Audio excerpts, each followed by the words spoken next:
प्रिय मित्रों, नमो नमः। मैं हूं संजय मौर्य और इस YouTube चैनल संस्कृत कौमुदी में आप सभी लोगों का हार्दिक स्वागत करता हूं।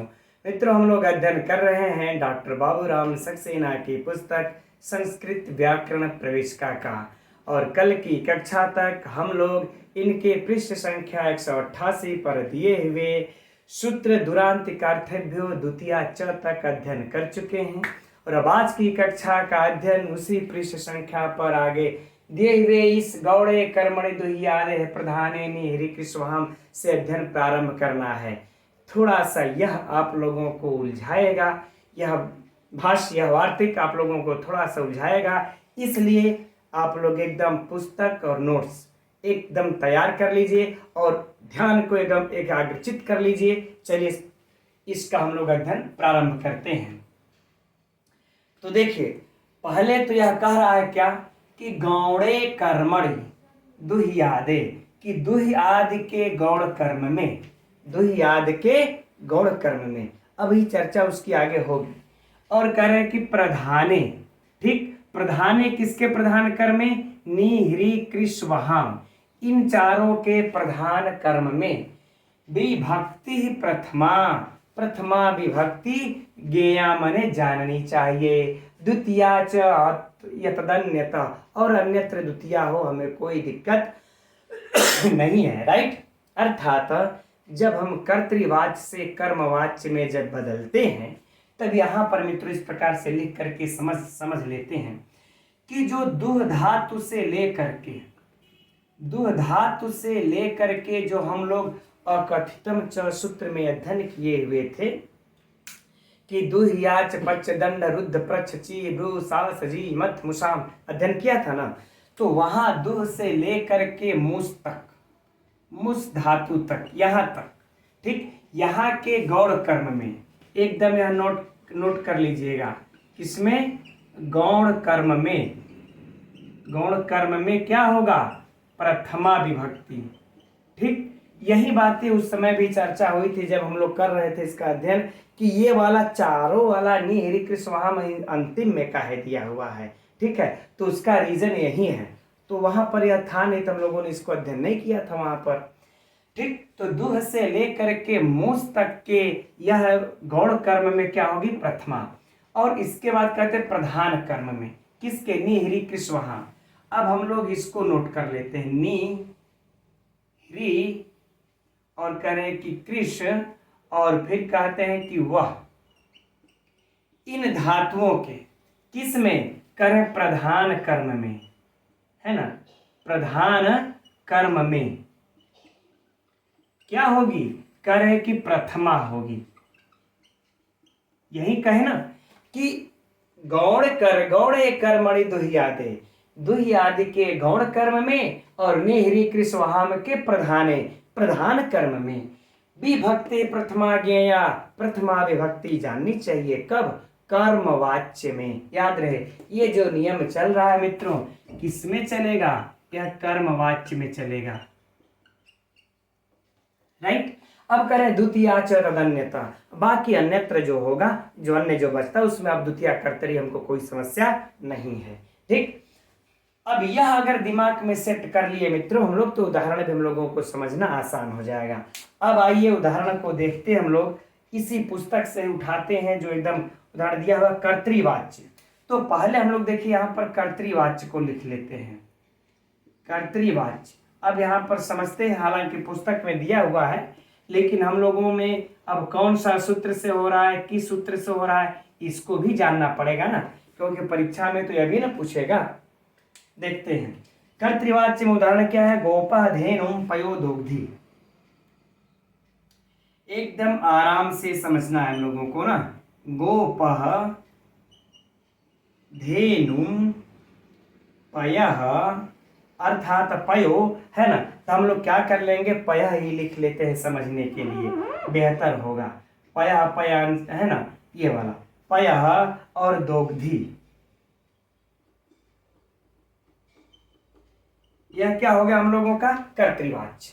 अब इसी को जब कर्मवाच्य में परिवर्तन किया है तो क्या लिखा हुआ है? गोपेन, गोपेन धेनु धेनु, फिर यहाँ ये पया ही लिख लेते हैं, नहीं तो ये पयो लिखेंगे तो कुछ कंफ्यूजन हो सकता हो आप लोगों को। फिर क्या है, दुह्यते। ठीक, चलिए अब देखिए इस कर्तृवाच्य से कर्मवाच्य में हम लोग परिवर्तन कर रहे हैं। तो सबसे पहले हम लोगों को तो यह देखना पड़ेगा कि यह दुह धातु हम लोगों की कौन वाली है, दुह धातु। यह दुह धातु यहाँ पर है ना, विभक्ति जो दुह याच पच दंड ये वाली है। अब तो सबसे पहले इस को समझने के लिए हम लोगों को इसमें से प्रधान कर्म और मुख्य कर्म दो तो पहले छांट लेना पड़ेगा। तो इसमें से हम लोगों का प्रधान मुख्य कर्म कौन है, धेनु। ये क्या है, गौण कर्म है। यह क्या है, गौण कर्म है। ठीक, और यह क्या है, पयः मुख्य कर्म है। ठीक, क्यों, यह गौण कर्म है और यह मुख्य कर्म है। क्यों, क्योंकि हमको तो दूध चाहिए। हमको क्या चाहिए, दूध चाहिए। चाहे हम गाय से दूध लें, चाहे फिर हम भैंस से दूध को दूह लें, हमारा दूध हमको मुख्य चाहिए। अच्छा है गाय से, तो हम इस गाय से नहीं दूहेंगे, उससे दूह लेंगे, उससे दूह लेंगे, कोई है ना। तो हमारा जो यह गाय है मित्रों, यह क्या हो जाएगा कि यह गौण कर्म है और बाकी यह पयः क्या है, मुख्य कर्म है। कैसे पहचानते हैं, सबकी चर्चा हम लोगों ने इस सूत्र को अकथितम च को जब पढ़ा था तो विस्तृत देखा है वहां पे, है ना। जो लोग नहीं देखे होंगे वीडियो प्लेलिस्ट में पड़ी है, वहां से जा करके देख सकते हैं। अब यह देखिए मुख्य कर्म है ना। अब यह कर्तृवाच्य से अब हम कर्मवाच्य में कर्मवाच्य में बदल रहे हैं। अब यह क्या कह रहा है कि जब कर्मवाच्य में ले जाएंगे तो इसके गौण यानी कि दुह और मुस, दुह से लेकर के मुस तक के गौण कर्म में प्रथमा हो जाएगी। किसमें, गौण कर्म में प्रथमा। अर्थात हम लोगों को जो यह धेनु में जो द्वितीया दिख रहा है इसमें प्रथमा हो जाएगी। और बाकी तो हमने यहां पर क्या कर लिया, धेनु प्रथमा हो गई। आ गई बातें समझ में ना, यहां पर प्रथमा हो गई। और बाकी जो भी इधर है ये सब, इस सब में यह कुछ भी नहीं करता है। इस सब में इसका आप लोग नियम मत लगा लीजिएगा कि यह गोपेन में भी कुछ किया, इस पयः को भी इसने कुछ छेड़छाड़ किया, कुछ नहीं। बस यह इसका एक ही काम है इस पूरे वाक्य में, है ना, कि इसके जो गौण कर्म को इसमें कर्मवाच्य में प्रथमा में कर देना। जो यहाँ पर गौण था, तो गौण है यहाँ पर, तो किसमें था, यहाँ द्वितीया में था। किसमें था, द्वितीया में, है ना। और यह मान लेते हैं, ठीक है ना, यह क्या है, यह भी तो द्वितीया में है। पयः का रूप हम लोग चलाएंगे जब, तो द्वितीया में बन जाता है ना, एक वचन में। तो यह भी द्वितीया में है। ठीक, तो यहां की इस द्वितीया को यहां पर प्रथमा में परिवर्तन किया और बाकी जो मुख्य कर्म है वह सेम ही रह जाएगा, द्वितीया। कोई समस्या नहीं। अब बताइए, कोई समस्या नहीं? समस्या अभी और भी इसमें चर्चा करनी बहुत शेष है, उसको करते हैं। अब देखिए, आप लोग जानते हैं जब कर्मवाच्य लगता है तो कर्मवाच्य में कर्म उक्त हो जाता है और कर्ता अनुक्त हो जाता है। यह चीजें हम लोग सभी लोग जानते हैं कि कर्मवाच्य यानी कि कर्म को कहता है। तो जब कर्मवाच्य कर्म को कहता है तो कर्म क्या होगा, उक्त।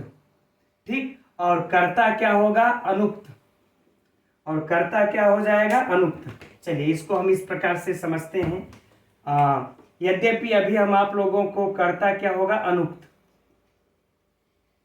अभी हम लोग इस पे वाच्य परिवर्तन को समझना शेष है। वाच्य कर्मवाच्य में कर्म उक्त और कर्ता अनुक्त। ठीक, और कर्तृवाच्य में क्या होता है ना, कर्तृवाच्य में कर्म क्या रहता है, अनुक्त। कर्म अनुक्त और कर्ता क्या रहता है, उक्त रहता है। कर्ता उक्त, ठीक है ना। ये सिस्टम है, इस नियम को हम सभी लोग जानते हैं। अब यह भी जानते हैं कि उक्त कर्म में उक्त कर्म हो चाहे कर्ता, यह देखिए बातें पहले भी चर्चा मित्रों हमने कर चुकी है ना, कि जब उक्त हो गया तो उक्त को चाहे वह कर्म हो चाहे वह कर्ता हो, उक्त कर्ता हो चाहे कर्म, दोनों में कौन सी विभक्ति होगी, प्रथमा। ठीक, दोनों में। और यदि यह अनुक्त हुआ, यदि अनुक्त हुआ तो अनुक्त कर्म में कौन सा होगा, ठीक, द्वितीया। अब मैटर देखिएगा ये कहाँ फंस रहा है, उसी चीज को हम लोग ये बता रहे हैं। कर्म में द्वितीया और कर्ता में क्या हो जाएगा, तृतीया। कर्ता में क्या हो जाएगा, तृतीया, राइट। तो देखिए अब प्रश्न जहां हम आप लोगों का शायद ध्यान नहीं गया होगा मित्रों, वहां हम ध्यान ले जाना चाहेंगे आप लोगों का कि जब कर्म में कर्म उक्त होता है तो प्रथमा, अनुक्त होता है तो द्वितीया। ठीक, तो यहां पर जो है यह कर्म जब अनुक्त हो जाएगा, अरे कर्म जब कर्मवाच्य उक्त होगा, जो प्रश्न चिन्ह लग रहा है हम लोगों का कि जब कर्म उक्त होगा तो जो द्विकर्मक धातु हैं, जो दुह्या से लेकर के निह्री कृस्वा वाली जो द्विकर्मक धातु हैं, इनके तो दो दो कर्म होते हैं। तो कौन से कर्म में आप द्वितीया लगाएंगे, कौन से कर्म में आप प्रथमा लगाएंगे? प्रश्न चिन्ह खड़ा होता है कि नहीं होता है, जरा बताइए आप लोग, है ना। प्रश्न चिन्ह हम लोगों का लगता है। फिर से प्रश्न को सुनते हैं ध्यान से, ठीक, कि यह तो हमने तय कर लिया कि कर्मवाच्य में कर्म के उक्त होने पर प्रथमा विभक्ति लगा दी जाती, कर्म में प्रथमा विभक्ति लगा दी जाती है ना। लेकिन हम ऐसे स्थिति में क्या करेंगे जिसके कि कर्म दो दो ठे हो जाते हैं। जहां पर एक कर्म है उक्त हो रहा है तो हम प्रथमा मार देंगे, लेकिन जहां पे कर्म दो दो हो जाते हैं तो उसके मुख्य में लगाएंगे कि गौण में लगाएंगे, हम वहां जाकर के अटक जाएंगे ना, फंस जाएंगे ना। इसी चीज को निकालने के लिए यह हम लोगों का यह आकर के यहाँ पर विस्तृत रूप में व्याख्या कर देते हैं कि सुनिए, जब दो दो कर्म हो जाता है और कर्मवाच्य में जब आप परिवर्तन करते हैं तो इन जो दुह से लेकर के मुस तक के गौण कर्म में आप प्रथमा लगाइएगा, आप उसके मुख्य कर्म में प्रथमा मत लगा दीजिएगा, क्योंकि कर्मवाच्य होने पर तो कर्म में प्रथमा हो ही जाती है, यह तो सुनिश्चित है। लेकिन जब दो दो कर्म होंगे तो इनके बारहों के साथ, दो से मुझ तक लेकर कितने हैं, 12, इन 12 के साथ गौण कर्म में प्रथमा लगाइएगा और मुख्य कर्म को छोड़ दीजिएगा, वह द्वितीया है तो द्वितीया में ही रह जाएगी। और यदि इन चारों के साथ, है ना, यह जो चार हैं, इन चारों के साथ यदि यह भी द्विकर्मक है तो इन चारों के साथ जो आप कर्मवाच्य में जब बदलिएगा तो दो दो कर्म होंगे, तो इनके आप प्रधान कर्म में प्रथमा लगा दीजिएगा और गौण कर्म को छोड़ दीजिएगा। उसको जहां जा रहा है, जिधर जा रहा है उसको जाने दीजिएगा, उस पर कोई आप लगाम मत लगाइएगा। हम समझ रहे हैं कि अब इसका आप लोगों का मुख्य उद्देश्य समझ में आ गया होगा, यही इसका मुख्य उद्देश्य है, ठीक है ना, कि गौण कर्म, है ना, कि दोनों दो दो कर्म हो जा रहे हैं तो कर्मवाच्य में किस में लगाएं किस में न लगाएं, इस दुविधा के, इस संशय के निवारण हेतु यह हमारा आया हुआ है यहाँ पर, यह भाष्य वार्तिक। ठीक, आगे बातें समझ में। अब चलिए, तो यह तो हो गया। अब हम लोग समझते हैं यहाँ पर, यह तो मान लेते हैं, नोट कर लीजिए होंगी, सही बात है। अब हम लोगों का प्रश्न उठता है, तो पहले इसमें हम लोग चलते, इस उदाहरण से प्रश्न को उठाते हैं कि यह धेनु में प्रथमा विभक्ति किससे हुई है।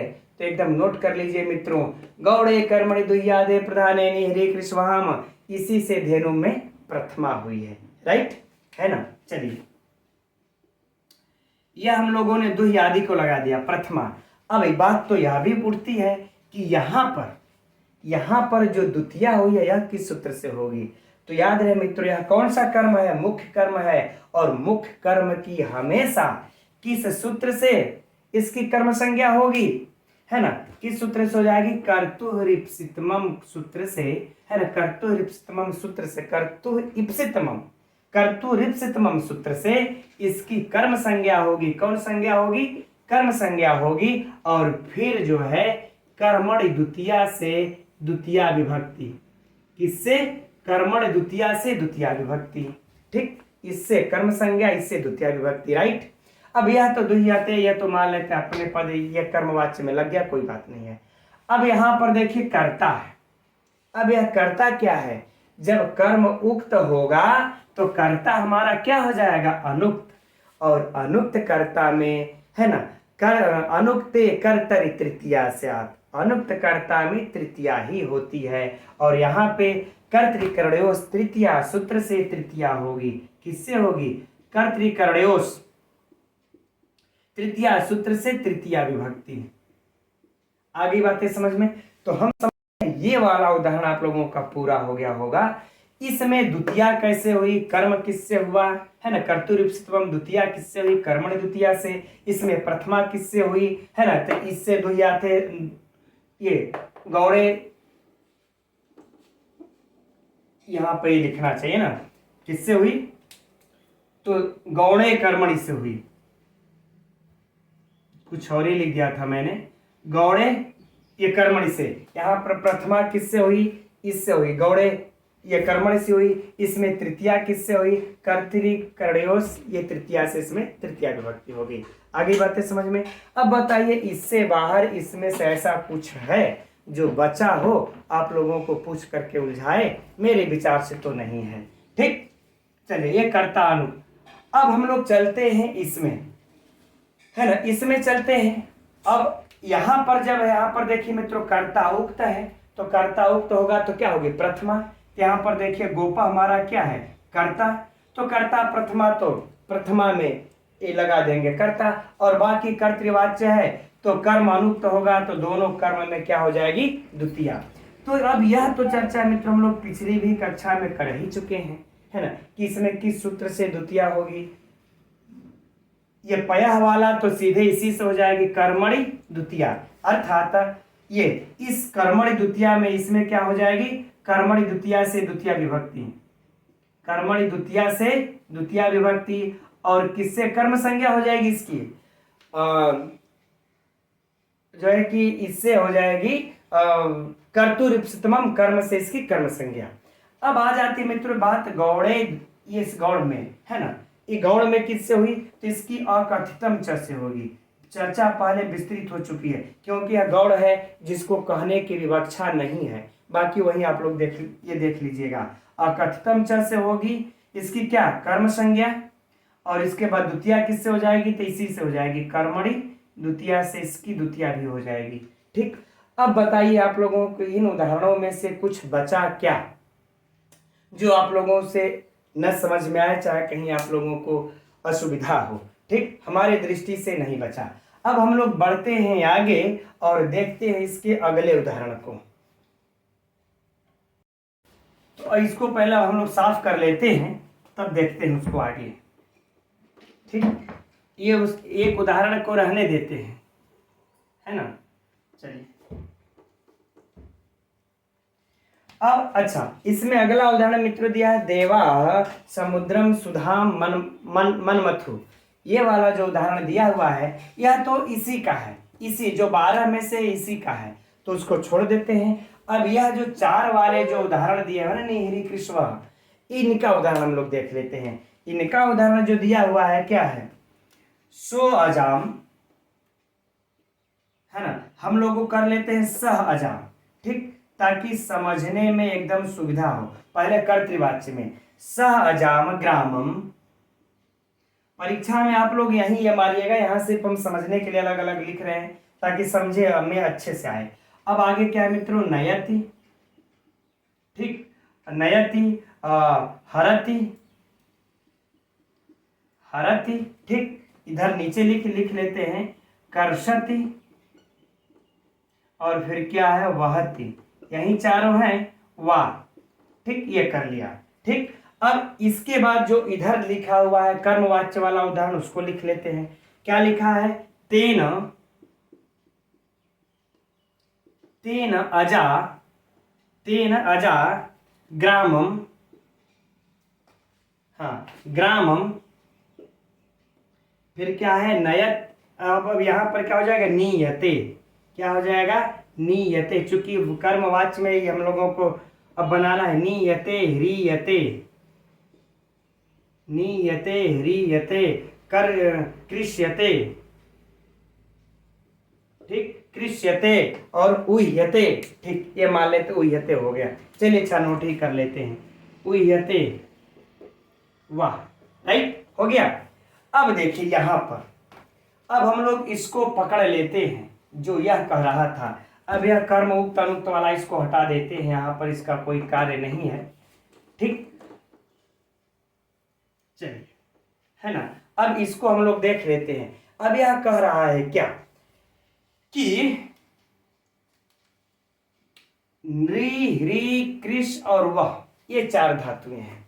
इन चार धातुओं के प्रधान कर्म में क्या हो, प्रथमा। कब, जब हम कर्मवाच्य में इसको बदलेंगे तो कर्मवा तो हमारा दो रहेगा ही न रहेगा। तब कह रहे कि इन चारों के, यह समस्या मित्रों जो द्विकर्मक होंगे उन्हीं के साथ आएंगे। जिनकी एक कर्म धातु की होगी उसके साथ तो ऐसा कोई समस्या ही नहीं है कि उसके हम मुख्य कर्म में लगाएं कि गौण कर्म में प्रथमा लगाएं। उक्त होने पर, कर्मवाच्य के उक्त होने पर, जिसका एक ही है तो कोई दिक्कत नहीं है, कहीं हम उक्त है उसमें प्रथमा लगा देंगे। समस्या तो तब क्रिएट होती है हम लोगों को जब इसके दो दो कर्म यहाँ पर उपस्थित हो जाते हैं। तो देखिए जब दो दो कर्म यहाँ पर इसके उपस्थित हो गए तो कह रहे कि प्रधान कर्म में प्रथमा। तो देखिए अब हम लोग पहले इसके मुख्य और प्रधान कर्म को छांटते हैं, ग्रामम और अजाम, ठीक है ना। तो कह रहे हैं कि अजाम हमारा बकरी को ले जाना, यह क्या है, मुख्य कर्म है, यह क्या है, मुख्य कर्म है। और गांव क्या है हमारा, यह गौण कर्म है, यह क्या है, गौण कर्म।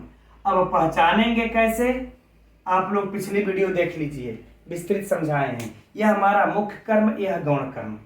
तो इस वाले वाक्य को चूंकि यहाँ पर नयत हरत कृष वहत यह चार धातुएं लगी हैं, इन चार धातुओं को जब हम कर्म वाच्य में परिवर्तित करते हैं तो इन चारों धातुओं के मुख्य कर्म को, किसको, प्रधान कर्म को हम क्या करते हैं, यहाँ पर प्रथमा में बदल देते हैं। तो यहाँ पर जो प्रधान कर्म है वह कहाँ दिखा हमको, यहाँ पर प्रधान कर्म इसको प्रथमा में कर दिए और क्या हो गया मित्र, यहाँ पर अजा, क्या हो गया, अजा, अजाम से अजा, प्रथमा हो गया।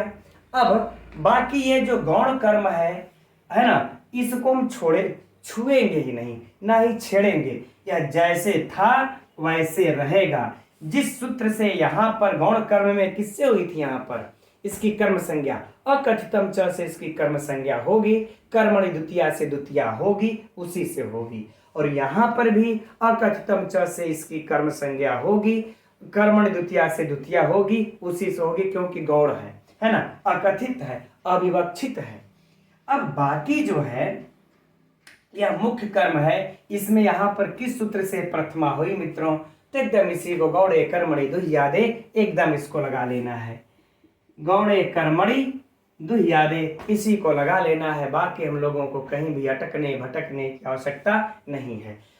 अब बात आ गई कर्ता की, तो जैसे कर्ता यहाँ पर देखिए अनुक्त होने पर तृतीया में चलाया था, उसी तरह से सह है, एक वचन है, कर्ता उक्त है, चूंकि कर्तृवाचक था, उक्त था तो प्रथमा में था, और कर्मवाच्य में आने पर यह अनुक्त होकर के तृतीया में चला गया, एक वचन है तो एक वचन रह गया वहां पे, राइट। अब हम समझते हैं मित्रों यहाँ पर आप लोगों को कोई भी समस्या नहीं होनी चाहिए। अब परीक्षा में प्रश्न यह पूछेगा, एकदम याद कर लेना मित्रों, रट्टा मार लेना है। और इसके लिए देखिए हम आप लोगों को बता दें कारक, अगर आप लोग चाहते हैं कि हमको सरलता से याद हो, सरलता से कारक समझ में आए, तो एक काम करिए, आप लोग रोज सुबह में उठ करके क्रमशः 5-5, 10-10 सूत्रों को कर करके याद कीजिए। 15 से 20 दिन में 100, 110, 15, 20, 120 सूत्र हैं, याद हो जाएंगे। अर्थात आज क्रमशः 5 सूत्र को याद कर लिया, कल उसके आगे 5 सूत्र को याद कर लिया, जब कल हम पढ़ेंगे तो 200 सूत्र को आंख बंद करके बोलने, फिर आज 5 सूत्रों का रट्टा मारे और 15 ये कर लिया, अब परसों बोलेंगे तो उसको हम करेंगे 15 सूत्र को आंख बंद करके बोलें। तो जब हम इस सूत्र को मित्रों रट लेंगे ना, तभी हमको सुविधा होगी इसको अध्ययन करने में। तो जब हम ये रट लिए रहेंगे कि गौड़े कर्मणि दुह्यादे प्रधाने, है ना, कि गौड़े कर्म के दुह्यादि में और प्रधान कर्म के निहिरी कृष्वाहाम में कौन सी होती है, प्रथमा जानना चाहिए। तो जब हम लोगों से परीक्षा में यह प्रश्न पूछा जाएगा कि किस धातु के कर्मवाच्य में गौण कर्म में प्रथमा होती है, अब परीक्षा का प्रश्नोत्तरी ही सुनिए बस, है ना, किस धातु के गौण कर्म में प्रथमा होती है कर्मवाच्य में, और उदाहरण में विकल्प में इनमें से देगा और 4 3 इनमें से दे देगा, नी ह्री कृष या दुहि, नी ह्री कृष या फिर दुहि। तो मित्र दुहि के गौड़ कर्म में प्रथमा होती है। अगला प्रश्न सुनिए, अगर दे दे किस धातु के प्रधान कर्म में कर्मवाच्य में प्रथमा होती है, विकल्प में दुहि याच पच और एक हो जाएगा कृष, तो किस में होगी, कृष में होगी। तो ये वाली जो दोनों बातें हैं मित्रों हम लोगों को एकदम नोट कर लेनी है, इसी से प्रश्न घुमा घुमा करके पूछेगा और बाकी सूत्रों से जो घुमा करके प्रश्न पूछेगा उसको तो हम आप लोगों को एक एक करके बताते ही चल रहे हैं, राइट। तो हम समझते हैं मित्रों अब यह सूत्र आप लोगों को बिल्कुल यह कंफर्म हो गया होगा, अब इसमें कोई भी समस्या नहीं होगी, ठीक। चलिए अब हम लोग आगे बढ़ते हैं अगले सूत्र की तरफ। तो अब अगला सूत्र है गति बुद्धि प्रत्यवसानार्थ शब्द कर्मा कर्म कणा मणि कर्ता शव।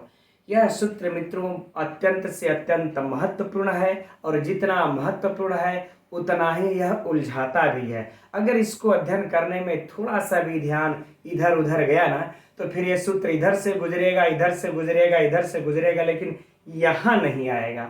इसलिए एकदम ध्यान से देखिए। अब मैं एकदम अपने सरल शब्दों में इसको समझाने का प्रयत्न करता हूं और आशा करते हैं कि आप लोगों को पहली बार में ही समझ में आ जाए, नहीं तो कुछ लोगों को यह कई बार इसको अध्ययन करना पड़ता है, पढ़ना पड़ता है, तब समझ में आता है। तो ठीक, चूंकि इसके कई वार्तिक भी हैं, है ना, तो वो और डिस्टर्ब करते हैं। ठीक, तो देखते हैं हम लोग। तो कह रहे हैं कि गति बुद्धि, है ना, कह रहे हैं गत्यर्थक, ठीक, और बुद्धि अर्थात बुद्ध्यर्थक और प्रत्यवसान अर्थात प्रत्यवसानार्थक, क्योंकि यहाँ पर अर्थ लगाया हुआ है शब्द में, है ना, सूत्र में। तो यह अर्थ जो है हमारे हमको यह गति के साथ भी जुड़ेगा, बुद्धि के साथ भी और प्रत्यवसान के साथ भी जुड़ेगा। तो अर्थ क्या हो जाएगा मित्रों इसका कि गत्यर्थक, बुद्ध्यर्थक, प्रत्यवसानार्थक, 3, ठीक। तो यह 3 हो गए। इसके बाद करें कि शब्द कर्मक, शब्द कर्मक, ठीक, और इसके बाद कह रहे हैं कि अकर्मक, यानी कि अकर्मक शब्द कर्म, और फिर कहते हैं कि अकर्म। जब शब्द कर्म में हम अ निकाल देंगे, दीर्घ संधि है, तो अकर्मक हो जाएगा ना। तो शब्द कर्मक अकर्मक, ठीक, इनका अब है अकर्मकाणाम, ठीक, अकर्मकाणाम, और इसके बाद म में से निकाल देंगे तो अड़ी, कर्ता स वह अड़ मन अड़ी हो जाता है। कुछ समझ में आया, नहीं आया, फिर से समझिए। अब यहां कह रहे हैं कि गत्यर्थक, ठीक, गत्यर्थक, बुद्ध्यर्थक, बुद्ध्यर्थक, प्रत्यवसानार्थक, शब्द कर्मक और अकर्मक। धातु का, है ना, अड़ी का अर्थ होगा कि अड़यंतावस्था का कर्ता। अड़ यहाँ पर जो आया है ना, अकर्मकाणाम को जब हम अलग कर देंगे तो जो इसमें से अ बचेगा तो अड़ी, अड़ी अर्थात अड़यंतावस्था का कर्ता, समन्य वह अड़मन्य अड़यंतावस्था में कर्म हो जाए, अर्थात प्रेरणा अवस्था में वह कर्म हो जाए। अभी इस तरह से मित्रों हो सकता है कुछ कंफ्यूजन हो। अब देखिए यहाँ पर इस प्रकार से समझते हैं, हम यहीं पर सीधे डायरेक्ट लिखते चलते हैं ताकि समझने में आसानी होगी, ठीक। तो कह रहे हैं कि गत्यर्थक, है ना, गत्यर्थक एक, और दूसरा इन्होंने कहा कि क्या बुद्ध्यर्थक, बुद्ध्यर्थक, है ना, 2, और तीसरा इन्होंने कहा कि प्रत्यवसानार्थक, प्रत्यवसानार्थक, यह हो गया 3, और चौथा इन्होंने कहा कि शब्द कर्मक, चौथा क्या कहा, शब्द कर्मक, अर्थात ऐसी धातुएं जिनका कि कर्म कोई शब्द हो। फिर 5वां इन्होंने कहा कि अकर्मक, अकर्मक, राइट। अब ये पांचों तो मित्रों हम लोगों के समझ में आ गए कि यह 5 की बातें कर रहे हैं। इन पांचों का, है ना, इन पांचों का तब कह रहे हैं कि अब अड़ि पर आ जाते हैं, अड़यंता करता, इन पांचों का अड़यंतावस्था, है ना, अड़यंत, है ना, सीधे इस तरह से कर ले कि अड़यंता, अड़यंत अर्थात कह ले कि सामान्य, ठीक, सामान्य भी लिख सकते हैं। अण्यंत का सामान्य का जो कर्ता होगा, यह कर्ता कहां पर, तो कह रहे जब अण्यंतावस्था में जाए, अर्थात जब प्रेरणार्थक हो जाए। किसमें, तो कह रहे जब अण्यंत हो जाए, अण्यंत अर्थात ये सामान्य से क्या हो जाए, तो कह रहे जब यह प्रेरणार्थ में जाए, प्रेरणार्थ। ठीक, अण्यंतावस्था का मतलब होगा मित्रों कि जिसमें अणिच प्रत्यय का प्रयोग न किया गया हो, और अण्यंतावस्था का मतलब होता है कि जिसमें अणिच प्रत्यय का प्रयोग किया गया हो। तो अणिच प्रत्यय का जो प्रयोग होता है वह तो प्रेरणार्थक में ही लगता है। ठीक, इसलिए कह रहे हैं जब अण्यच जब लग जाएगा तो क्या हो जाएगा, प्रेरणार्थक हो जाएगा। तो प्रेरणार्थक अवस्था में यह जो कर्ता है यह क्या हो जाए, कर्म हो जाए। अब बातें समझ में आ गई। ठीक, क्या सूत्र कहा कि गत्यर्थक, बुद्ध्यर्थक, प्रत्यवसानार्थक और शब्द कर्मक और अकर्मक, इन पांचों का अण्यंता अणिकर्ता अर्थात अण्यंता कर्ता, यानी कि जब धातु में क्रिया में ऋच प्रत्यय न लगा हो तब वैसा अण्यंता अवस्था का अर्थात सामान्य कर्ता, जब हम इसको जब अण्यंता अवस्था में बदलने लगेंगे, अर्थात जब हम धातु में ऋच प्रत्यय को लगाने लगेंगे, तब उसका कर्ता क्या हो जाए, तो कह रहे कि कर्म हो जाए। उसका कर्ता क्या हो जाए, कर्म हो जाए। आई बातें समझ में। ठीक, अब यह तो बातें समझ में आ गई इतना। चलिए अब हम लोग इसके उदाहरण को देखते हैं। ठीक, अब उदाहरण क्या हम लोगों का मित्रों, ठीक, हम लोगों के पुस्तक में जो उदाहरण दिया हुआ है एकदम सरल शब्दों में दिया हुआ है। चलिए देखते हैं अब हम लोग। पहला, अच्छा, गत्यर्थक का तात्पर्य तो आप लोग समझ ही रहे होंगे कि गति अर्थ में उपयोग की जाने वाली धातुएं, जैसे गम, ईड़, चल इत्यादि जो धातुएं हो जाएंगी। बुद्ध्यर्थक अर्थात बुद्धि ज्ञान प्राप्त करने वाली में धातुएं हो जाएंगी, जैसे बुद्ध, ज्ञान, विद, है ना, बुद्ध, ज्ञान, विद इत्यादि धातुएं सब बुद्ध्यर्थक कही जाएंगी। अब प्रत्यवसानार्थक अर्थात खाने के अर्थ में मित्रों तो भक्ष, है ना, भक्ष धातु हो जाएगी और भुज धातु हो जाएगी, अध धातु हो जाएगी, सबका अर्थ खाना ही होता है। तो ये सारी धातुएं इसमें हो जाएंगी। और जब हम बात कर लेंगे मित्रों कि शब्द कर्मक धातु, तो शब्द कर्मक जैसे पठ इत्यादि धातुएं क्या हो जाएंगी, शब्द कर्मक। और जब हम अकर्मक की बात करते हैं तो आस इत्यादि धातुएं क्या हो जाएंगी, अकर्मक। चलिए यहाँ पर समझ में आया तो ठीक, नहीं तो अभी हम बाद में इसको लिख करके अब उदाहरण में समझते हैं। गत्यर्थक का जो उदाहरण है पहले हम लोग इसको देखते हैं। क्या हम लोगों का, शत्रवः स्वर्गम अगच्छन्, यही है, शत्रवः स्वर्गम, है ना। इसको हम लोग चाहें तो इस प्रकार से संपूर्ण को लिख सकते हैं समझने के लिए, स्वर्गम अगच्छन्, राइट, स्वर्गम अगच्छन्। अगर इसका हिंदी देखा जाए मित्रों हम लोगों का, तो हिंदी क्या हो जाएगी इसका ना, कि शत्रु स्वर्ग को गए, शत्रु स्वर्ग को गए। आज मित्रों इसमें थोड़ा सा हम, या स्वर्ग ये गए, कोई दिक्कत नहीं है। इसमें हम जो है कि आप लोगों को थोड़ा सा छोटा छोटा लिख रहे हैं क्योंकि पांचों उदाहरण को समझना है तो समय लगे, स्पेस चाहिए, है ना। तो शत्रु स्वर्ग को गए। अब यहाँ पर देखिए अगच्छन, जो गम जो धातु है, कौन सी धातु यहाँ पर हम लोगों का, गम धातु, राइट। अब यह गम धातु देखिए, हम लोग गत्यर्थक का उदाहरण देख रहे हैं, तो गत्यर्थक में गम धातु गत्यर्थक में आती है। ठीक, कंडीशन पूरा। अब इसका जो देखिए शत्रु है, स्वर्ग को जा रहा है, तो इसमें शत्रु हमारा क्या हो जाएगा, कर्म। शत्रु हमारा क्या हो जाएगा, कर्म। और स्वर्ग को गए तो स्वर्ग मान लेते हैं तो अरे स्वर्ग, शत्रु का है, कर्म नहीं होगा, कर्ता होगा। शत्रु क्या हो जाएगा, कर्ता।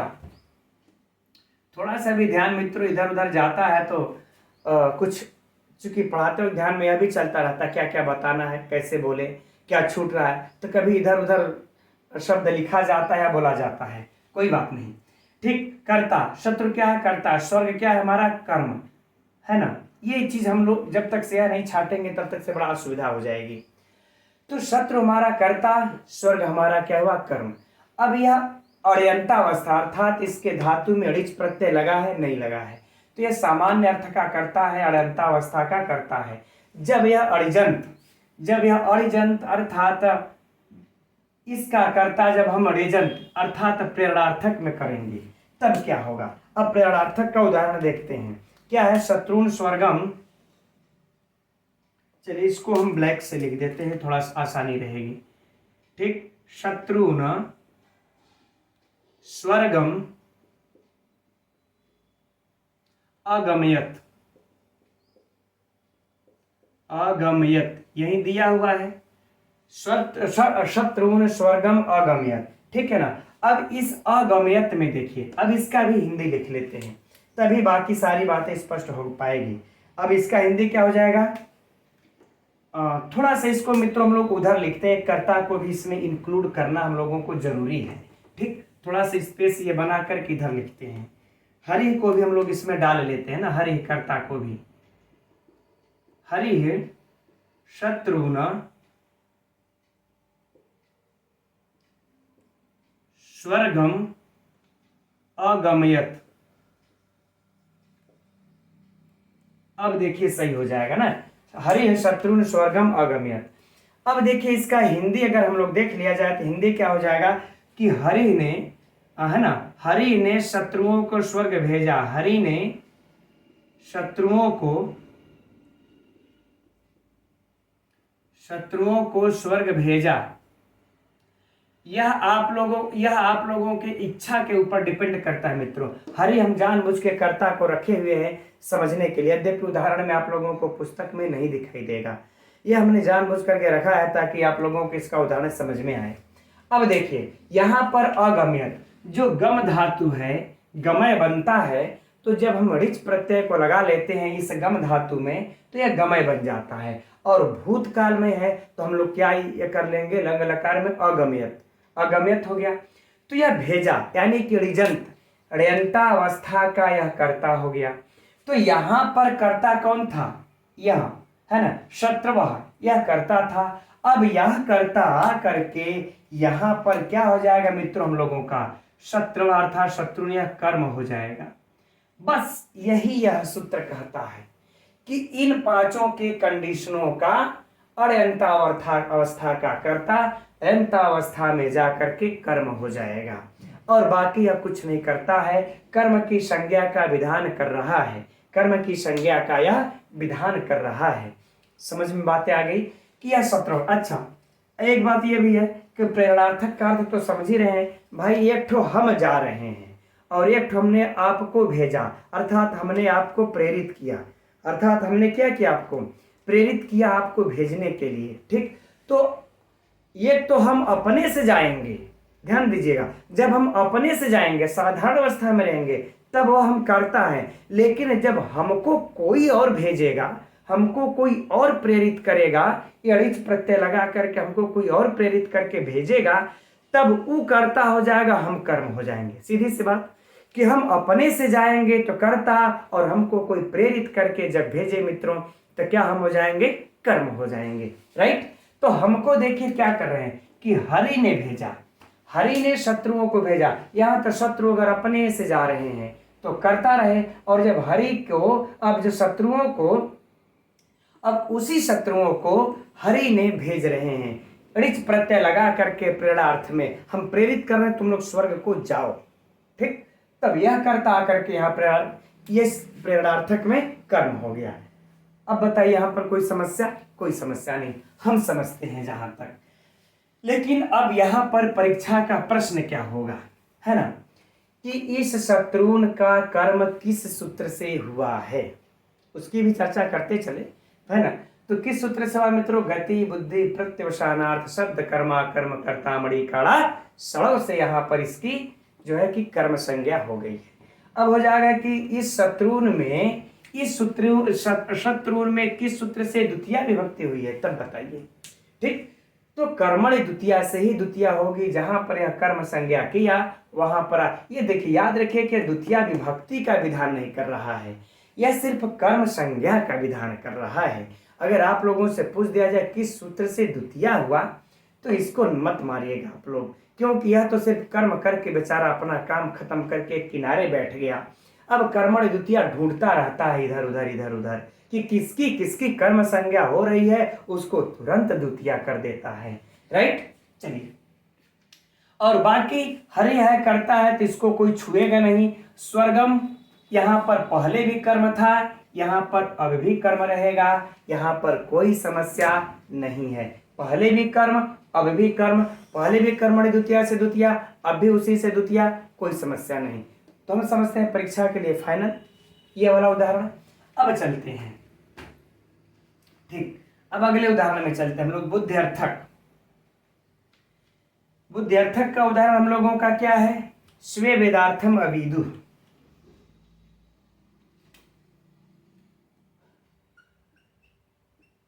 स्वे वेदार्थम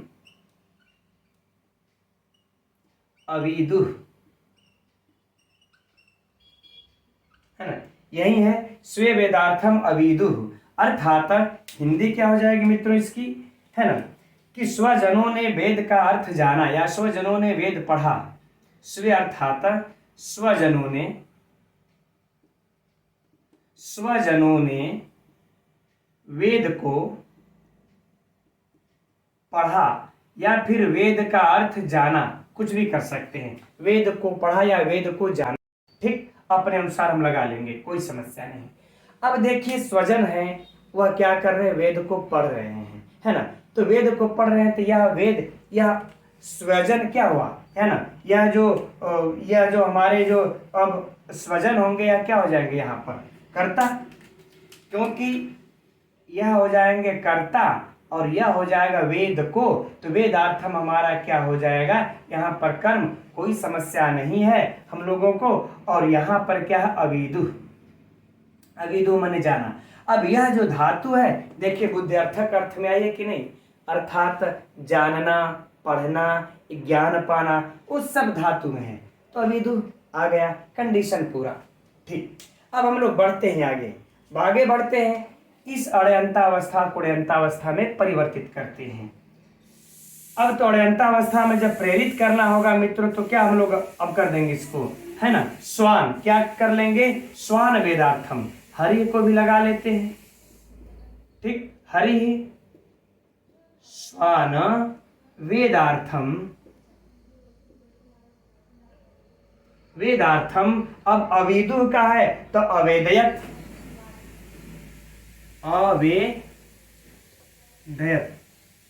ठीक। अब यह हो जाएगा अवेदयत, यानी कि अविदु में अब अड़िजंत अवस्था का यानी कि अड़यंत प्रत्यय हमने लगा दिया और अब यह प्रेरणार्थक में बन गया।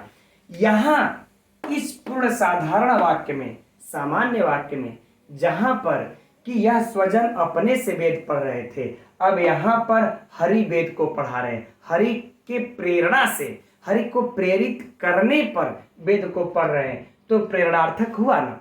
अब प्रेरणार्थक हुआ तो यहाँ का जो कर्ता होगा, अब इसके चलिए हिंदी को भी लिख लेते हैं कि हरि ने स्वजनों को, ठीक, हिंदी लिख लेंगे तो थोड़ा सा आसानी होगी। हरि ने स्वजनों को वेद का अर्थ, है ना, या वेद का अर्थ को बताया, वेद के अर्थ को बताया या फिर पढ़ाया, कुछ भी कर सकते हैं, पढ़ाया, ठीक। तो यहां पर देखिए अब कर्ता कौन हो गया, ऐसे ही मित्रों समझ में आ जाएगा, दूसरा दिमाग को लगाने की जरूरत नहीं पड़ेगी। हम समझते जहां तक हरि ने पढ़ाया, तो यहां पर कर्ता हमारा कौन हो जाएगा? हरि हो जाएगा। और किसको पढ़ाया? स्वजनों को पढ़ाया, तो यह क्या हो जाएगा? कर्म।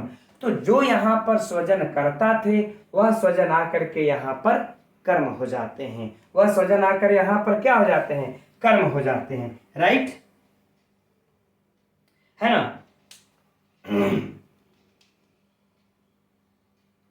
अब बाकी इस वेदार्थम, वेद के अर्थ को तो यह सेम रहेगा उसी ही, और अवेद्यत में तो ऋच प्रत्यंत बिना लगे हुए कोई काम नहीं होगा हमारा यह सब, तो बाकी सब यह सेम रहेगा, इसमें कोई परिवर्तन नहीं, एकदम ऊपर के ही भांति, ठीक, यहाँ भी कोई समस्या नहीं। चलिए अब हम लोग बढ़ते हैं आगे, एकदम मित्रों यह कर्ता कर्म इस प्रकार से लिखते चलिए, एकदम यह कर्ता लिख लेंगे तो यहाँ पर आने पर कर्म, और कर्म आने पर इसी से इसकी कर्म संज्ञा हो जाएगी, ठीक, एकदम नोट करते चलिए इसको इस तरह से, एकदम कहीं समस्या ही नहीं होगी अभी तक। और हम समझ रहे अभी तक आप लोगों को इसमें समस्या भी समझने में नहीं होगी। समझने में समस्या होगी जब गत्यर्थ उन्होंने क्यों कहा, अड़यंता क्यों कहा, तब होगी तो उसको भी समझ लेंगे। अब देखिए प्रत्यवसानार्थक में चलते हैं। प्रत्यवसानार्थक में हम लोगों का क्या उदाहरण है मित्रों कि देवा अमृतम आसनन, यही है ना, देवा अमृतम आसनन, देवा अमृतम आसनन, यह है। इसका हिंदी क्या हो जाएगा कि देवों ने अमृत खाया, देवों ने अमृत खाया।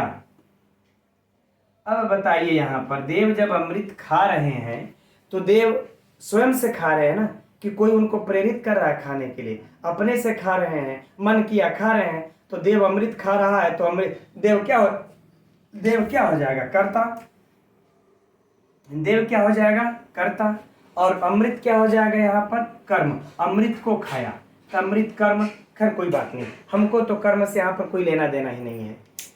अब इसी को अब यहाँ पर मान लेते कोई और इनको अमृत खिला रहा है ना। अब यह स्वयं से नहीं खा रहे हैं, अब अड़यंता अवस्था लगा लेते हैं, इसको प्रेरणार्थक ये बना लेते हैं। तो क्या फिर हम लोग हरि को रख लेते हैं, है ना, कि हरि ने, विष्णु ने, ठीक। तो अब क्या हो जाएगा इसका, हरि।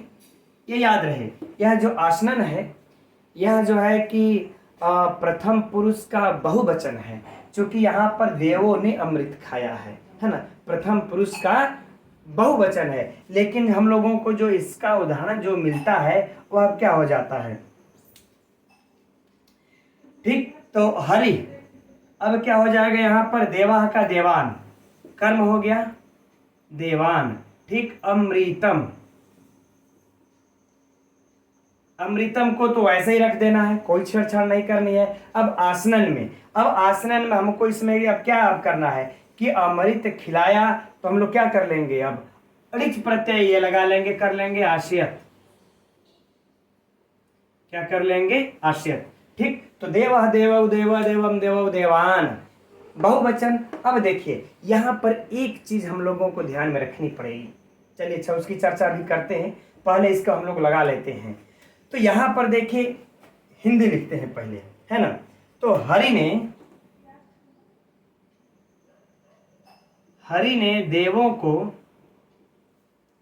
देवों को अमृत खिलाया, या हट जाएंगे, हरि ने देवों को अमृत खिलाया।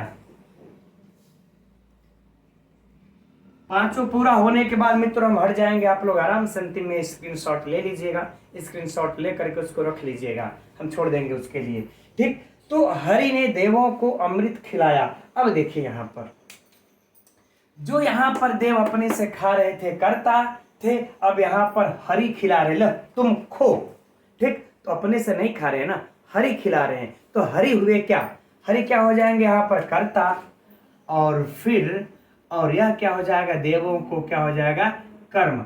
तो देवान बन गया, क्या बन गया, देवान। अब बस यहाँ पर एक चीज जो हम ध्यान देने की बात कर रहे हैं कि आसनन यह लंग लकार में बहुवचन में बनता है, क्योंकि यह कर्म है ना, कि देवों ने अमृत खाया, या कर्ता बहुत सारे हैं, लेकिन यहाँ पर हरि सिर्फ अकेले अब कर्ता हो गए हैं।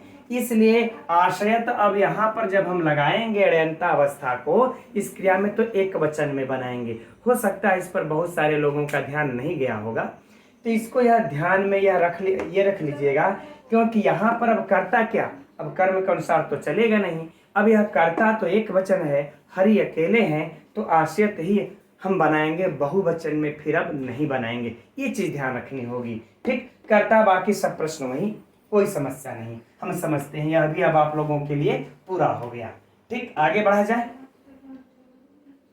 अब अगला है, अब अगला क्या है इसका, विधि वेदम, विधि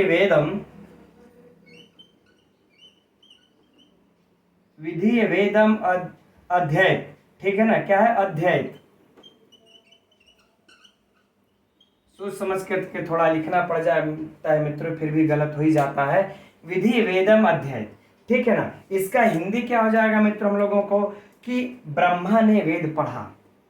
ठीक, ब्रह्मा ने वेद को पढ़ा, चाहे वेद को पढ़ा चाहे वेद पढ़ा, कोई दिक्कत नहीं है। अब बताइए यहाँ पर कर्ता कौन हुए? ब्रह्मा। ठीक, अब अध्यात्म में हम लोग ऋयंतावस्था को प्रेरित में कर रहे हैं, तब यह कर्ता क्या हो जाएगा? यहाँ पर कर्म। बस यही इन सूत्रों का मित्रों प्रश्न है और हर जगह से इस सूत्र में से यही प्रश्न पूछा जाएगा। ठीक, चलिए इसको कर्म करते हैं। तब क्या हो जाएगा? मान लेते हैं कि कोई कर्ता इस यहाँ पर भी हम ये रख लेंगे, फिर क्या हो जाएगा? विधिम विधिम वेदम अध्यापयत।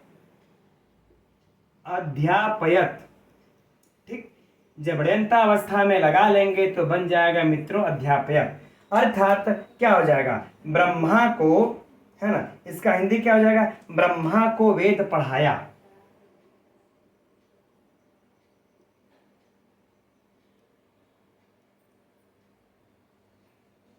ब्रह्मा को वेद पढ़ाया, है ना।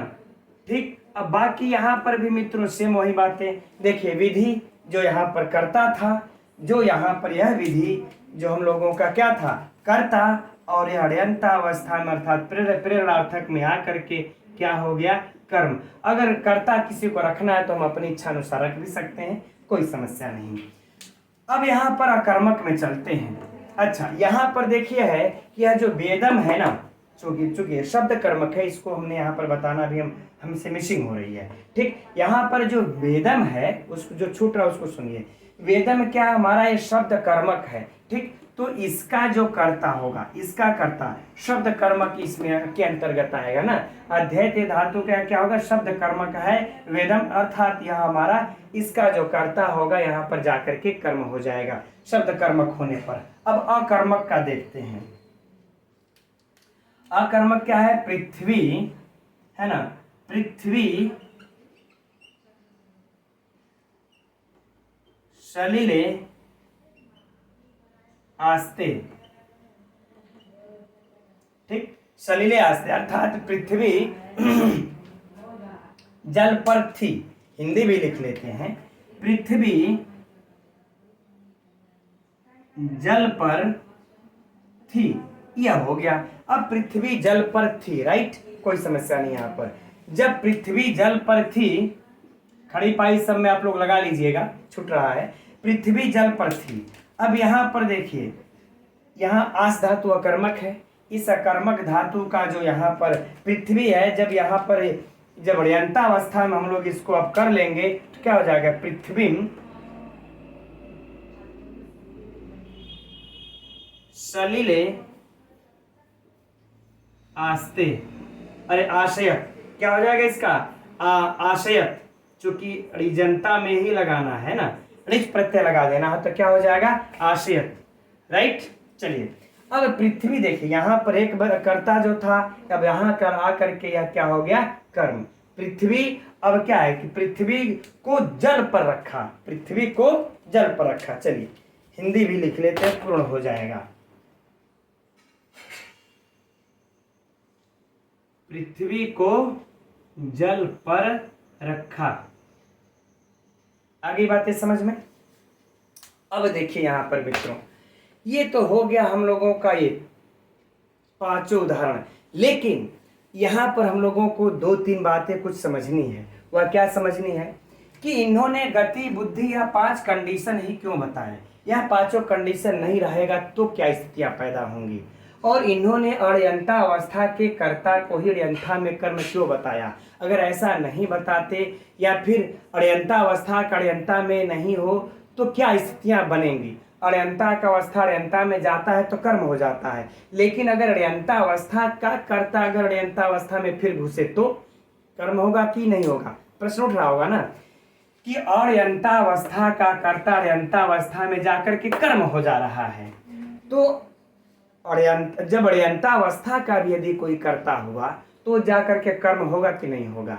यह भी प्रश्न उठना है। तो इसका अब उत्तर हम लोग मित्रों अब आगे देखते हैं। ठीक, तो आप लोग हट जा रहे हैं, स्क्रीनशॉट ले लीजिए, फिर आगे देखते हैं। अब हम लोग यहाँ गत्यर्थ इसको इतना तक हटा लेते हैं। इसका अब आगे कोई भी समस्या, हम स्क्रीनशॉट ले लिए होंगे। अब आगे इतना हम लोग हटा लेते हैं, अब इसकी कोई आवश्यकता नहीं है। ठीक, इसकी कोई आवश्यकता नहीं है। अब हम लोग बढ़ते हैं आगे, उन प्रश्नों का समाधान करते हैं, है ना। चलिए, एक को रहने देते हैं ताकि समझने में सरलता होगी। ठीक, कहते हैं कि गत्यर्थक ही गत्यर्थक, बुद्ध्यर्थक, गति आदि इन्होंने क्यों कहा। इसके लिए उदाहरण देते हैं। कहते हैं कि देवदत्तः ओदनम पचति। देखिए, अर्यंतावस्था में लिख रहे हैं, है ना, कि देवदत्तः,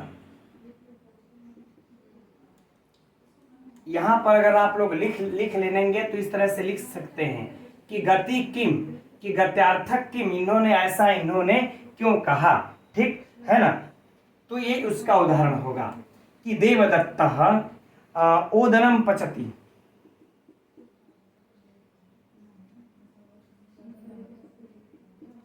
ओदनम पचति। ठीक, अब हिंदी भी देख लेते हैं। हिंदी बिना देखे काम नहीं चलेगा। देवदत्त भात पकाता है। देवदत्त भात पकाता है।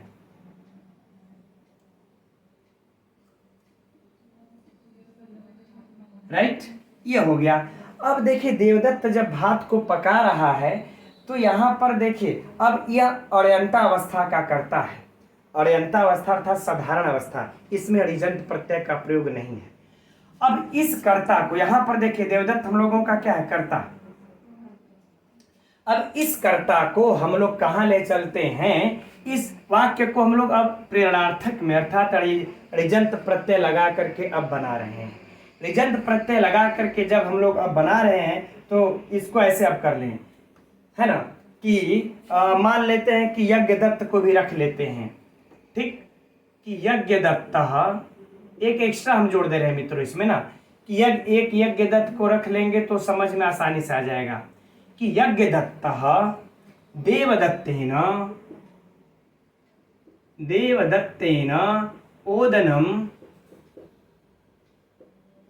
ओदनम। अब इस पचत्य में हम लोग ऋजंतावस्था में करके पाचयति बना लेते हैं। दिख तो रहा है ना मित्रों, कुछ ज्यादा छोटा नहीं हो रहा है, पाचयति। ठीक, अब देखिए यज्ञदत्त, अब यहां पर समझते हैं कि यह देखिए, अब अच्छा इसका हिंदी भी पहले लिख लेते हैं, है ना, कि यज्ञदत्त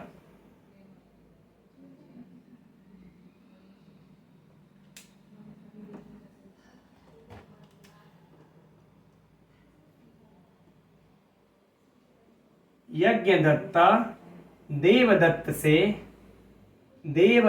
से ठीक भात पकवाता है।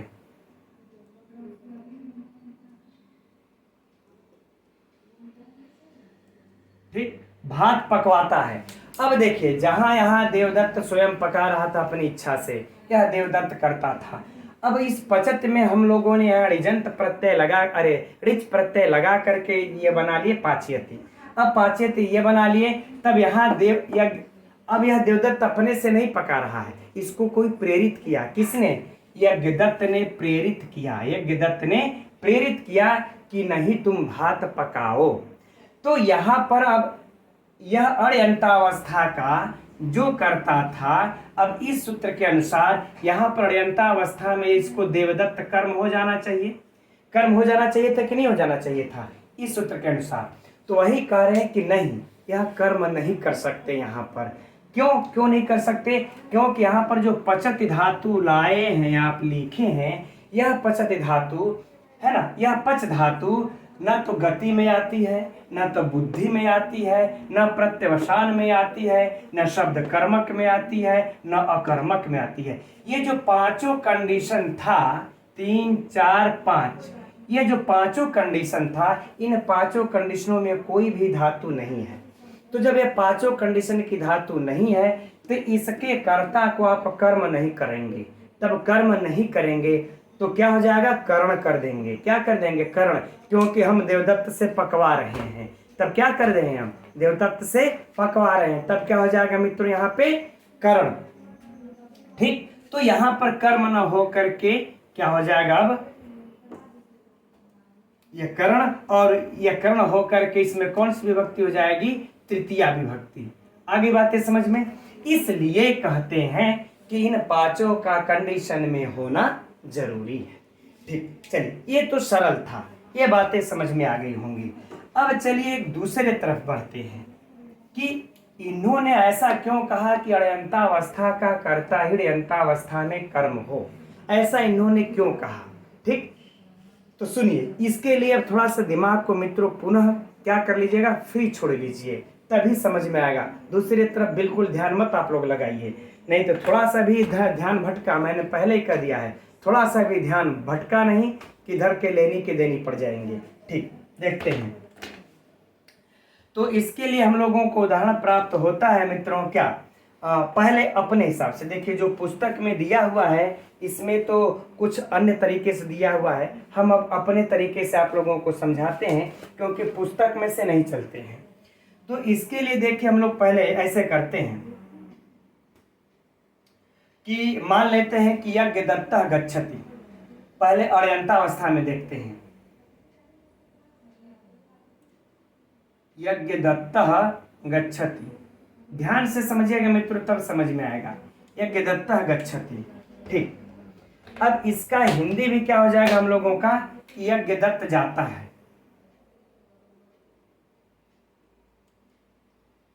यज्ञदत्त जाता है, यह हो गया हिंदी। अब यहाँ पर मित्रों यज्ञदत्त देखिए गम धातु गत्यर्थक में है, ये कंडीशन पूरा हो रही है, तो यहाँ पर देखिए यह यज्ञ क्या हुआ हम लोगों का कर्ता। अब इसको हम अड़यंता अवस्था में हम परिवर्तित कर रहे हैं, ऋजंत में हम परिवर्तित कर रहे हैं। तो चलिए अब ऋजंत में जब ये परिवर्तित हम लोग ये कर लेते हैं तब इसका क्या हो जाएगा, मान लेते इसको देवदत्त भेज रहा है, तो क्या हो जाएगा कि यज्ञ दत्तम, यज्ञ दत्तम देवदत्तो गमयति। ठीक, यहां तक तो ठीक हुआ, यज्ञ दत्तम देवदत्तो गमयति। ठीक, अर्थात फिर से इसका हिंदी भी देख लेते हैं कि यज्ञ दत्त को देवदत्त भेजता है। ठीक, यह हो जाएगा अर्थ, ठीक है ना, कि यज्ञ दत्त को देवदत्त भेजता है। तो जरा समझिएगा अब यहाँ पर पुनः कि इस अड़यंता अर्थात सामान्य अवस्था का यह जो कर्ता था, यह इस अड़यंता अर्थात इस गम धातु में गच्छत में जब गम्यत लगा देते हैं हम, इस गम्यत में हो जाता है, जब अड़यंतावस्था हो जाती है, प्रेरणार्थक हो जाता है, तो यह यज्ञदत्त जो करता है यहाँ पर आकर के क्या हो जाता है, कर्म हो जाता है। किस सूत्र से, इसी सूत्र से होगा, है ना, दूसरे से नहीं होगा। और यज्ञदत्त अब बाकी देवदत्त अब कर्ता हो गया, तो देवदत्त ही रह जाएगा, या देवदत्त तो कर्ता हो गया, देवदत्त क्या कर रहा है, यज्ञदत्त को भेज रहा है, राइट, कोई समस्या नहीं। अब देखिए यानी हमारा यह जो, अब देखिए समझने वाली मुख्य बिंदु अब आई है मित्रों, यह वाला तो सेम वही हुआ जो ये वाला उदाहरण है। ठीक, जो इस उदाहरण में है वही सेम इस उदाहरण में भी है, लेकिन अब हम लोग जो अगला प्रश्न ये कर रहे थे कि अड़यंता अवस्था का कर्ता अड़यंता अवस्था में ही कर्म हो, अड़यंता अवस्था का कर्ता अड़यंता अवस्था में कर्म न हो, इस चीज को अब समझते हैं। अब देखिए यहाँ पर कर्म हुआ, यहाँ पर कर्ता हुआ, यहाँ पर कर्म हुआ, यहाँ पर कर्ता हो गया। इस देवदत्त को कर्ता एकदम पकड़ लीजिए, क्योंकि यज्ञदत्त को देवदत्त भेजता है, तो देवदत्त क्या हुआ, कर्ता। हम आपको भेजेंगे कि तुम वहां जाओ, तो हम क्या होंगे, कर्ता, और जो जाएगा वो हमारा कर्म हो जाएगा। ठीक, अगर प्रेरणार्थक में है गम धातु के साथ, तब अगर पकाने में भात पका रहा होगा तो नहीं। ठीक, आगे बातें समझ में। तो देवदत्त कर्ता या कर्म। अब देखिए, अब यह अड़यंतावस्था का शब्द है, चूंकि हम लोग अड़यंतावस्था के नीचे भी लिखे, इतना भी याद कर लीजिए। अब इसको पुनः अड़यंतावस्था में परिवर्तित कर दे रहे हैं। अब ध्यान से सुनिएगा, हमने यह अण्यंता को जब अण्यंता में परिवर्तित किया तो इस अण्यंता का कर्ता अण्यंता में कर्म हो गया। अब इस अण्यंता अवस्था को फिर पुनः अण्यंता अवस्था में परिवर्तित, अर्थात अणिजंत से फिर अणिजंत। अब देखिए तब इसका क्या हो जाएगा कि यज्ञदत्तम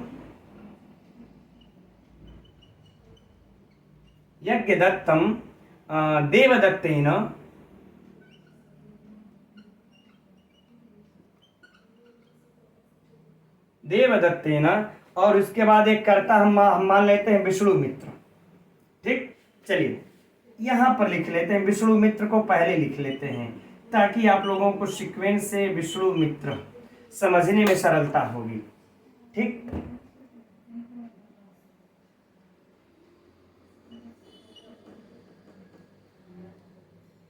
विष्णु मित्र यज्ञदत्तम देवदत्तेन। ठीक है, अब क्या कर लेंगे हम लोग, गमयति। ठीक, अब देखिए इसका हिंदी है ना कि विष्णु मित्र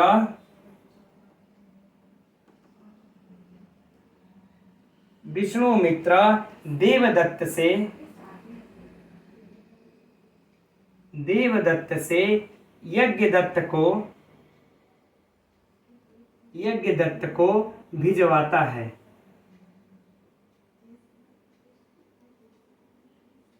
ठीक, अब समझने की बारी आई है। अब समझते हैं कि यह क्या कह रहे हैं। तो देखिए यहां पर यज्ञदत्त क्या है, यहां पर देवदत्त क्या है मित्रों, करता है। और कैसा करता है, तो यह अणिजंत अर्थात प्रेरणार्थक का करता है। किसका करता है, यह अणिजंत का करता है। यहां पर लिख लीजिए, यह अणिजंत अर्थात ऋच जिसके अंत में हो ऐसी धातु का करता है देवदत्त। ठीक, अब इस अणिजंत का कर्ता को पुनः अणिजंत में परिवर्तित कर रहे हैं। याद रखिए, पुनः अणिजंत में परिवर्तित कर रहे हैं। ठीक, कि विष्णु मित्र देवदत्त से यज्ञदत्त को भिजवाता है। यानी कि सीक्वेंस देखिए कि यज्ञदत्त यहाँ करता था, यज्ञदत्त अपने से कर रहा है, यज्ञदत्त को प्रेरित किया देवदत्त ने, अब फिर देवदत्त को प्रेरित कर रहा है विष्णु मित्र ने। ठीक, आगे बातें समझने, हमने आप से किसी और को भिजवा रहे हैं, है ना। तो यहाँ पर यह जो अणिजंता अवस्था का करता था, अगर उसको हम पुनः अणिजंता अवस्था में करते हैं, पुनः इस अणिजंता अवस्था में करते हैं, तो फिर मित्रों यह कर्म नहीं होगा। क्या नहीं होगा, यह कर्म नहीं होगा, क्या हो जाएगा, कर्ण। आगे बातें समझ में ना। तो ये इसीलिए कहते हैं कि अण्यंता अवस्था का कर्ता अण्यंता अवस्था में कर्म हो। ठीक, इसीलिए कह देते हैं। अगर ऐसा नहीं कहते ना तो यहाँ अण्यंता अवस्था का कर्ता नहीं, ऋजंत अण्यंता अवस्था का कर्ता भी अण्यंता अवस्था में कर्म हो जाता। इसीलिए इनको कहना पड़ा कि अण्यंता अवस्था का कर्ता ही अण्यंता अवस्था में कर्म हो, अण्यंता अवस्था का कर्ता अण्यंता अवस्था में कर्म न हो। ठीक, ठीक है ना। और यज्ञदत्त तो देखिए पहले भी कर्म था और अब भी कर्म रहेगा। और यह क्या हो जाएगा, विष्णु मित्र हमारा कर्ता हो जाएगा। यह क्या हो जाएगा, विष्णु मित्र कर्ता। आगे बातें समझ में ना। इस ऋजंता का कर्ता, इस फिर से जब ऋजंत करना हो, हमको पुनः ऋजंत करना हो, ऋजंत के बाद पुनः ऋजंत करना हो, तो फिर इसका कर्ता कर्म नहीं होगा। याद रख लीजिए, अण्यंता का कर्ता ही यहाँ पर कर्म होगा। जैसे यज्ञदत्त यहाँ पर कर्म हुआ। ठीक, फिर से इसको समझ लीजिए मित्रों। यज्ञदत्त देखिए अपने से जा रहा है, इसको कोई प्रेरित नहीं किया।